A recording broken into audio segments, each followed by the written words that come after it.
ಮೂಡಾ ಸೈಟ್ಗಳನ್ನ ವಾಪಸ್ ಕೊಡೋದಾಗಿ ಸಿಎಂ ಅವರ ಪತ್ನಿ ಮೂಡಾ ಆಯುಕ್ತರಿಗೆ ಪತ್ರವನ್ನು ಬರೆದಿದ್ದಾರೆ. ನಮ್ಮ ಜೊತೆ ಸಿಎಂ ಅವರ ವಿರುದ್ಧವಾಗಿ ರಾಜ್ಯಪಾಲರಿಗೆ ದೂರನ್ನ ಕೊಟ್ಟಿದ್ದಂತ ಟಿ.ಜೆ. ಅಬ್ರಹಾಂ ಅವರು ಇದ್ದಾರೆ, ಮಾತಾಡ್ತಾ ಹೋಗ್ತೀನಿ. ಸರ್, ಇವತ್ತು ಸಿಎಂ ಅವರ ಪತ್ನಿ ಬರೆದಿರುವಂತ ಪತ್ರ ತಮ್ಮ ಗಮನಕ್ಕೆ ಬಂದಿರಬಹುದು ಸರ್, ಏನ್ ಹೇಳ್ತೀರಿ? ನೋಡಿದೆ ಬಂತು. ನನಗೆ ಸಂಬಂಧಪಟ್ಟಂಗೆ, ನನಗೂ ಸಿದ್ದರಾಮಯ್ಯನಿಗೂ ಸಂಬಂಧಪಟ್ಟಂಗೆ ಇದು ಎರಡನೇ ಬಾರಿ ಆಗಿರೋದು ಯು ಟರ್ನ್ ಸಿದ್ದರಾಮಯ್ಯನವ್ರದ್ದು. ಮೊದಲು ನಾನು ಹುಬ್ಳೋಟ್ ವಾಚ್ದು ಕಂಪ್ಲೇಂಟ್ ಹಾಕಿ ಕೇಸ್ ಹಾಕಿದಾಗ ಇಮಿಡಿಯೇಟ್ಲಿ ಲೋಕಾಯುಕ್ತಗೆ ಕಂಪ್ಲೇಂಟ್ ಕೊಟ್ಟಿದ ತಕ್ಷಣ ವಾಪಸ್ ಕೊಟ್ಬಿಟ್ರು ಹುಬ್ಳೋಟ್ ವಾಚು. ಈಗ ಅದೇ ಥರ ಮಾಡ್ಬೋದಾಗಿತ್ತು, ಈಗಲ್ಲ. ಈಗ ಮಾಡಿದ್ರೆ ನೋ ಯೂಸು. ವಾಪಸ್ ಕೊಟ್ಟು ಅವ್ರು ಮಾಡ್ಬೇಕಾಗಿದ್ದು ಯಾವಾಗ ಮಾಡ್ಬೇಕಾಗಿತ್ತು ಅಂತ ಹೇಳಿದ್ರೆ, ಆ ಗಂಗರಾಜ್ ಅಂತ ಅಲ್ಲಿ ಮೈಸೂರಲ್ಲಿ ಅವರೇ ಪ್ರಾರಂಭ ಮಾಡಿದ್ದಿದ್ದು. ಇದನ್ನು ಹಗರಣವನ್ನು ಹೊರಗೆ ತಂದವರು ಫಸ್ಟು ಮೂಲಭೂತ ಆ ವ್ಯಕ್ತಿ. ಅದಾದಮೇಲೆ ಬೇರೆ ಎಲ್ಲರೂ ತೊಗೊಂಡಿದ್ದು, ಇನ್ಕ್ಲೂಡಿಂಗ್ ನಾನು. ಅವರು ಬಿಟ್ಟಂಥ ದಾಖಲೆಗಳನ್ನ ಆಧಾರದ ಮೇಲೆ ನಾವೆಲ್ಲ ಕಂಪ್ಲೇಂಟ್ ಹಾಕಿ ಎಲ್ಲ ಮಾಡಿರೋದು. ಆ ಮನುಷ್ಯರು ಯಾವಾಗ ರಿಲೀಸ್ ಮಾಡಿದ್ನೋ ಆಗಲೇ ಸಿದ್ದರಾಮಯ್ಯನವರು ಇದೇನೋ ಸರಿ ಕಂಡು ಬರ್ತಾ ಇಲ್ಲ, ಏನೋ ಡೌಟ್ ಇದ್ದಂಗೆ, ನೋಡ್ರಪ್ಪ ಬೇಡ ಇದು ನನಗೆ, ಇದು ತನಿಖೆ ಏನಾದ್ರು ಆಗಲಿ ಆಗ್ಬಿಟ್ಟು ಕ್ಲಿಯರ್ ಆದಮೇಲೆ ನನಗೆ ವಾಪಸ್ ಕೊಡ್ರಿ, ಬೇಕಾದ್ರೆ ಇಲ್ಲರ ಇಟ್ಕೊಳ್ರಿ ಅಂತ ಹೇಳ್ಬಿಟ್ಟಿದ್ದೀರೆ. ಸಿದ್ದರಾಮಯ್ಯನವರು ನ್ಯಾಷನಲ್ ಲೀಡರ್ ಆಗ್ತಾಯಿದ್ರು. ಇವತ್ತು ಸೋತು ಸುಣ್ಣ ಆಗ್ಬಿಟ್ಟು ಇನ್ನು ಯಾವುದೂ ಇಲ್ಲ. ಈಗ ನಾನು ಒಂದು ಅವ್ರಿಗೆ ಸವಾಲು ಹಾಕ್ಬೇಕು ಅಂತಿದ್ದೀನಿ. ಇಲ್ಲಿ ಹೈಕೋರ್ಟಲ್ಲಿ ಒಂದು ಕೇಸ್ ಯಾರಾದರೂ ಸೋತ್ರೆ ನಾನೇ ಬಿಡಲ್ರಿ, ನೀವು ಹೆಂಗ್ರಿ ಬಿಟ್ರಿ? ನನಗಂತೂ ಮೇಧಾವಿಗಳು, ನೀವು ಡೆಲ್ಲಿಯಿಂದ ಕರ್ಕೊಂಬಂದಿದ್ದೀರಲ್ಲ, ದೊಡ್ಡ ಮಹಾನ್ ಮೇಧಾವಿ, ಅಂಥ ಮೇಧಾವಿಗಳು ನಮಗಂತೂ ಪರಿಚಯ ಇಲ್ಲ. ಅವ್ರನ್ನ ನಾವು ಇಟ್ಕೊಳ್ಳೋ ಅಂಥ ಕೆಪಾಸಿಟಿನೂ ಇಲ್ಲ.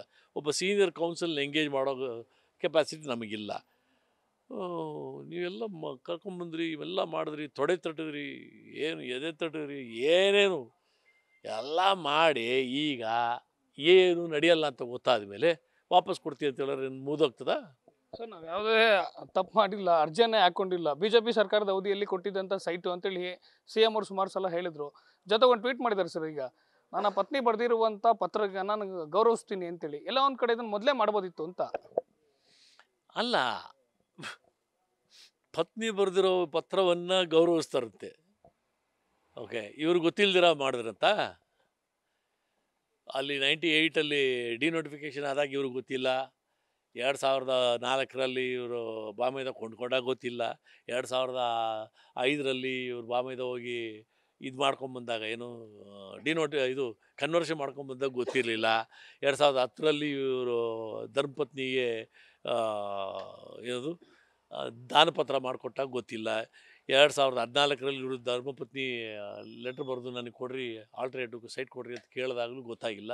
ಈಗ ಗೊತ್ತಾಯ್ತಂತ. ಸರ್, ಈಗ ಹೈಕೋರ್ಟಲ್ಲಿ ತನಿಖೆಯನ್ನು ಮಾಡಿ ಅಂತೇಳಿ ಆದೇಶ ಆಗಿರುವಂಥದ್ದು. ಸೊ ಈ ಮಧ್ಯೆ ವಾಪಸ್ ಕೊಡ್ತೀವಿ ಅನ್ನೋ ಮಾತುಗಳು ಕೂಡ ಅವ್ರ ಪತ್ರವನ್ನು ಬರೆದಿದ್ದಾರೆ. ಇದೆಲ್ಲ ಒಂದು ಕಡೆ ಏನಾಗ್ಬೋದು ಸರ್ ಮುಂದೆ ಪ್ರಕರಣ? ನೋಡ್ರಿ, ಹೈಕೋರ್ಟಲ್ಲಿ ಅವ್ರ ಪರ ಬರದೇ ಇದ್ಮೇಲೆ 100% ಹೋಗ್ಬೇಕಪ್ಪ. ನಾನು ತಪ್ಪೇ ಮಾಡಿಲ್ಲ ಅನ್ನೋ ವ್ಯಕ್ತಿ ಯಾಕ್ರಿ ವಾಪಸ್ ಕೊಡಬೇಕು? ಸವಾಲಾಗಿ ನಿಂತ್ಕೊಂಡು ಫೈಟ್ ಮಾಡಬೇಕು.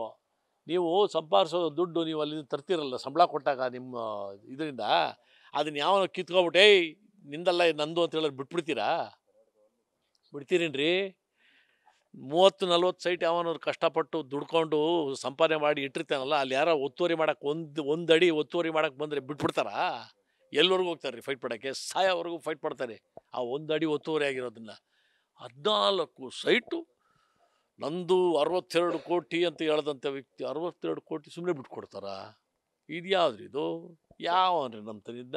ಸರ್, ಪ್ರಕರಣದ ತನಿಖೆ ನ್ಯಾಯಾಲಯದಲ್ಲಿ ಇರುವಾಗ ಇವರೇ ಎಲ್ಲ ಒಂದು ಕಡೆ ವಾಪಸ್ ಕೊಡ್ತೀನಿ ಅಂತಿರೋದು, ತಪ್ಪು ಮಾಡಿದೀವಿ ಎಲ್ಲ ಒಂದು ಕಡೆ ಅನ್ನೋದನ್ನ ಒಪ್ಕೊಂಡಂಗೆ ಆಯ್ತು ಅಂತಲ್ವಾ? ಅವ್ರೇನು ಒಪ್ಕೊಳ್ಳೋದು? ತೀರ್ಮಾನ ಆಗ್ಬಿಡ್ತಲ್ಲ ಅಲ್ಲಿ. ಇನ್ನೇನು ಅವ್ರು ಒಪ್ಕೊಳ್ಳೋದು? ಸಿದ್ದರಾಮಯ್ಯನವ್ರು ಒಪ್ಕೋಬೇಕಾ?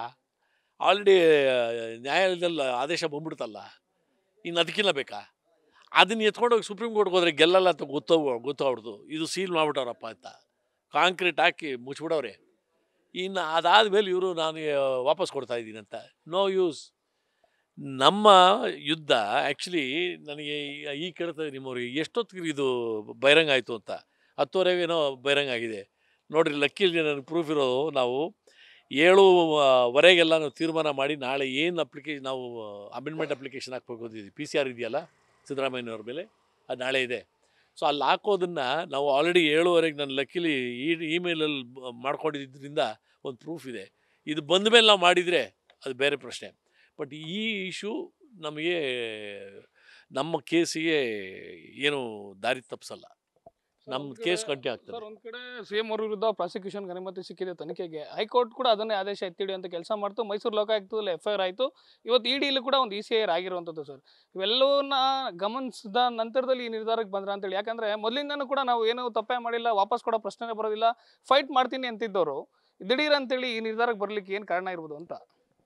ECR EDಯಲ್ಲಿ ಆಗಿದೆ ಅಂತ ಹೇಳಿದ್ರೆ ಅದನ್ನು ನನಗೆ ನಂಬಿಕೆ ಬರ್ತಾ ಇಲ್ಲ. ಯಾಕಂತೇಳಿದ್ರೆ ಈ ಪ್ರಕರಣಕ್ಕೆ ED ಬರೋ ಚಾನ್ಸೇ ಇಲ್ಲ.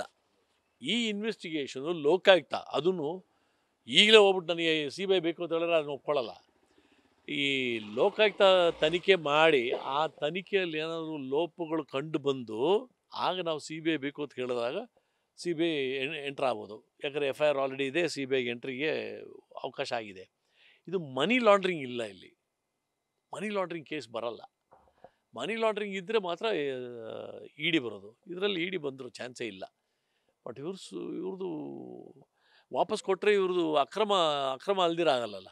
ಸರ್, ಕಡೆದಾಗಿ sir, MUDA case investigation Mysuru Lokayukta ಅವ್ರು ಮಾಡ್ತಿರುವಂಥದ್ದು ನನಗೆ ವಿಶ್ವಾಸ ಇಲ್ಲ ಅದ್ರ ಮೇಲೆ ಅಂತೇಳಿ ಸ್ನೇಹಮಯಿ ಕೃಷ್ಣ ಅವ್ರು ಹೇಳ್ತಿದ್ದಾರೆ.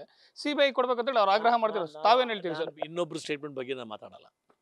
ಸಾರಿ, ತಾವೇನು ಹೇಳ್ತೀರಾ ಸರ್? ಈ ಕೇಸ್ನ ಲೋಕಾಯುಕ್ತನ ಮಾಡ್ಬೇಕಾ ಅಥವಾ? ನೋಡ್ರಿ, ನಮ್ಮ ಕರ್ನಾಟಕದಲ್ಲಿ ಹುಲಿಗಳವೆ, ನಾವೇನೋ ಇಲಿಗಳ? ಅವ್ರೇನು ಆಕಾಶದಿಂದ ಬರ್ತಾರ? CBIನವನೇನು ಆಕಾಶದಿಂದ ಬರ್ತಾನ? ಯಾಕೆ ನಮ್ಮ ಕರ್ನಾಟಕದಲ್ಲಿ ಪೊಲೀಸ್ ಇಲ್ಲಂತ, ಪೊಲೀಸ್ ಇಲಾಖೆ ಇಲ್ಲಂತ, ಪೊಲೀಸ್ ಇಲಾಖೆಯಲ್ಲಿ ತಲೆ ಇರೋರು ಇಲ್ಲ ಅಂತನ? ಒಳ್ಳೆ ಆಫೀಸರ್ಸ್ ಅವರೇ, ಎಲ್ಲರೂ CM ಹೇಳಿದ ಮಾತು ಕೇಳ್ಕೊಂಡು ಗುರು ಅಂದ್ಕೊಂಡು ಕುತ್ಕೊಳ್ಳೋರಲ್ಲ.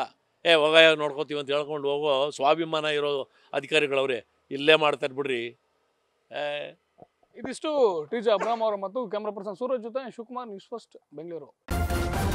ನ್ಯೂಸ್ ಫಸ್ಟ್ ನಿರ್ಭೀತಿಯಿಂದ ನಿಮ್ಮ ಪರವಾಗಿ.